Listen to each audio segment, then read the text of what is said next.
Session 2, Slope from Equation. So this time Anna writes the formula. We're going to do, our target is to read the slope directly from slope intercept form y equals mx plus b. Okay, slope, this is the slope intercept form. And we're going to convert standard form from ax plus by equals c to slope intercept form to extract the slope. So from dito, co-convert natin siya dito.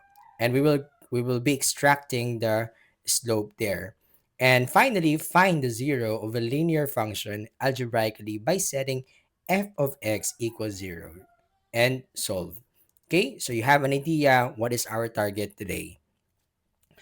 By the way, there are new terms for this session. Feel free to write the term, the meaning, and example. Okay, so the first term is slope intercept form. Okay, y-intercept form, zero function, standard form. Okay, so let's proceed to Anna writes Mang Tomas function. And this is the Mang Tomas function. Parang pagkain lang na. So S of D equals negative 25D plus 500. I just want to emphasize the S. So what does S means? S is the sacks remaining. D is the days since harvest. 'Di ba yung table no nakaraan ni Mang Tomas, 'di ba? Merong sinulat sa logbook si Ana no. No, yun yung S nga, yung sacks remaining and then D days since harvest. So by the way, this is what we called a function. Okay? So, yung D, that is the input. Yung S of D, that is the output. Okay? So, by the way, meron tayo ditong negative 25D at 500. Ano bang ibig sabihin ng negative 25 and 500 na yan? From the previous example, yung negative 25, that was our slope. Okay? It can be represented as M. Slope is the rate of change. Okay? That is equal to negative 25. And that 500 is what we call the y-intercept. Y-intercept is the 500. Ibig sabihin ng nun, yan kasi yung starting amount ni Mang Tomas, yung dami ng kanyang sako. Okay? So, isa-isa nga natin yan, no? Paano nga natin mahanap yung function kapag ka yung mismong function ginawa, yung zero of the function, kapag ka ginawa nating zero yung mismong function. Okay? So, pakita ko lang sa inyo dito yung quick view. Okay, by the way, bago ko ipakita sa inyo yung quick view, isa-isahin nga natin tong form na to. This is slope ha. Okay, negative 25 and this is what we call the y-intercept, 500.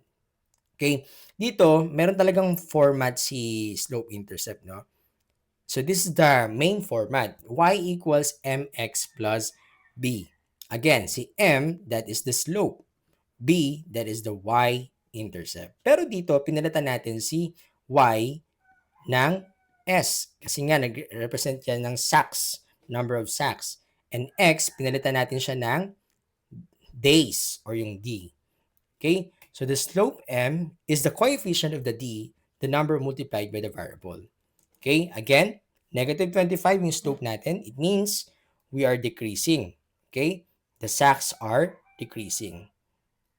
Okay, so here, we're gonna find the zero. Balikan na natin ang example kanina. The step 1 is we let the S of D equals 0. Yung mismong original equation, yung S of D dito, papalitan natin ng 0. So we want to know when sacks equals 0. Kailan ba mauubos lahat ng sako?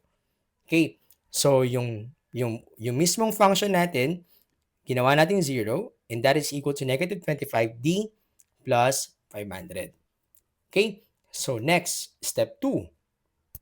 Move natin yung term ng with D.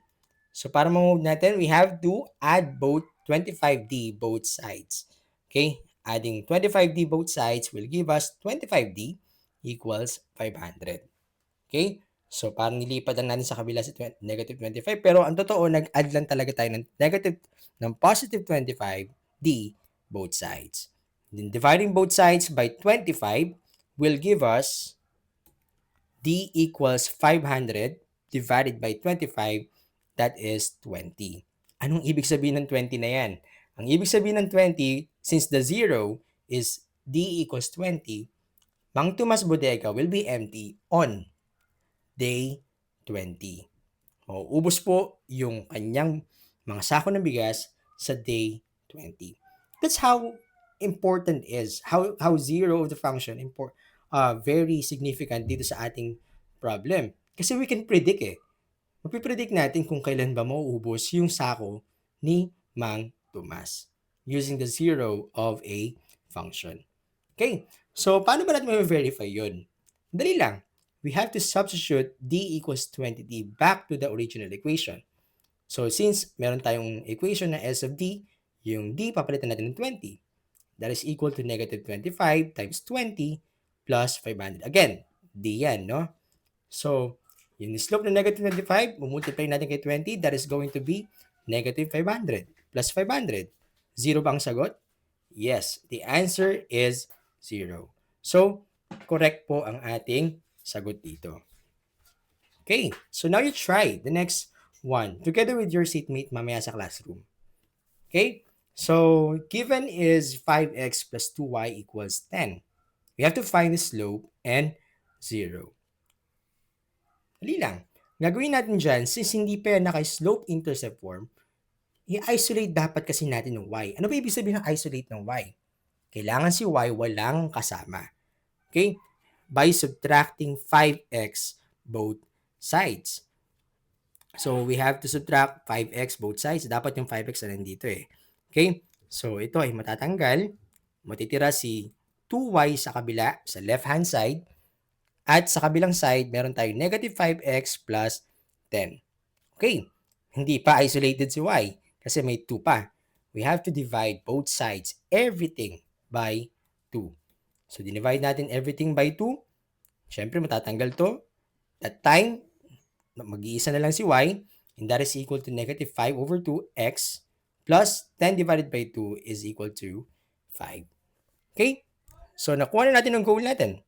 Ang slope natin dito, since nandyan si x katabi niya, no? The slope is negative 5 over 2, o kaya naman, negative 2.5.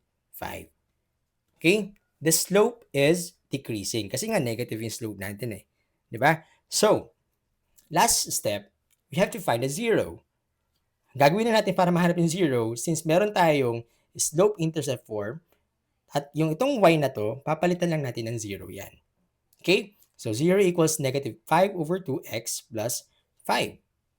So, what we're going to do is to, of course, add both sides, 5 over 2x. Okay? Kaya siya naging 5 over 2x equals 5. And, gagawin na natin dito, ito yung pinaka-shortcut dyan eh. So, itong 2 na to, yung multiply mo lang sa 5. So, what is the answer? 10, di ba? So, 10 divided by, 10 divided by 5 kasi divide natin both sides by 5, that is equal to 2. Okay? Kaya naman, ganun nga, gawin nyo. I-divide nyo both sides by 5 over 2. The answer must be equal to 2. Okay? So, ibig sabihin lang nun, ang 0 natin or yung x-intercept natin ay equals 2, which is 2 and 0. Ang y-intercept natin is equal to 5 kasi ito yung b, oh. At ang x-intercept natin ay equal sa 2. Okay? So, actually, kapag may y-intercept and x-intercept, pag connect mo na yan, makakabuo na ng line. Okay? So, that's it. That's how we do it. Okay? So, here again, 0. We have to set y equals 0 to solve for x. Yan po, no? Kapag 0 ang hinahanap natin, ang hinahanap natin is x. Kapag y-intercept naman, we let x equal 0 para mahanap mo yung y. Y-intercept naman po ang hahanapin natin dyan. Okay? So, that's it. No? That's how we do this particular topic using the equation. So, sort into 3 groups. Hanapin nyo po yung slope and 0 ng positive slope, negative slope, 0 slope po dito. On your notebook, kindly copy and provide the slope and 0 of this particular function. Okay? In the classroom, we will check those things. So, bridge to session number 3. By the way, Mang Tomas does not always write equation. Minsan, kadalasan, sinusulat niya po sa logbook niya ay yung table of numbers. Kaya tomorrow, Anna reads slope and zero straight from the table. Okay? So for our exit ticket, dagdag natin sa activity, sagutan po natin tong question 1 and question 2 sa ating notebook. Okay? And that's all for now. I hope you understand this particular lesson, finding the slope and finding the zero with a given equation or function. Okay? This concludes our session for today. See you sa next session.